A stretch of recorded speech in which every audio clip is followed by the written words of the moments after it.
মানালির পুকুরের কাছেই একটা ছোট্ট গ্রাম ছিল, যার নাম ছিল মুস্কানপুর, যা চারদিক থেকে সমুদ্রে ঘেরা ছিল। তার সাথেই সেখানে বড় বড় বাগান, লম্বা রাস্তা এবং ওখানকার লোকেরাও খুবই ভালো ছিল। এই সবুজ খুব সুন্দর লাগতো। এটা আমার গ্রামেরই তো অলৌকিক ঘটনা। মুস্কানপুর গ্রামটি ছোট্ট ছিল, তাই এখানে কর্মসংস্থানের উপায়ও কম ছিল। মানুষ ছোটখাটো চাকরি করে জীবনযাপন করত, কিন্তু তাতেই খুশি থাকত। কিন্তু একদিন পুরো দেশে অর্থনৈতিক মন্দা আসে, যার কারণে অনেকেরই কাজ বন্ধ হয়ে যায়, চাকরিও চলে যায়। গ্রামের মানুষ খুব বিপর্যস্ত হয়ে পড়ে। হে ঈশ্বর, এটা আপনি কেমন দিন দেখালেন! আমাদের এই হাসি খুশি গ্রাম হঠাৎ করে নিঃস্ব হয়ে গেছে।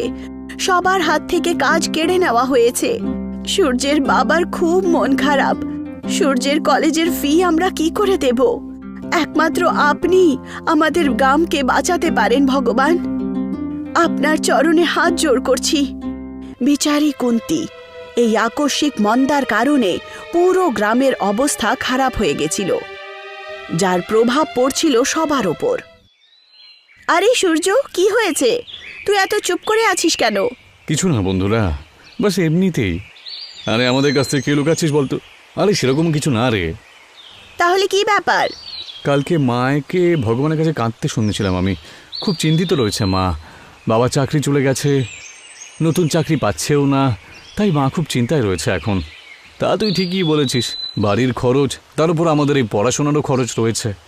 এই অর্থনৈতিক মন্দা শুধু আমাদের বাড়িকেই নয়, গোটা গ্রামকে নাড়িয়ে দিয়েছে। সবাই যেভাবে সেভাবে বেঁচে আছে।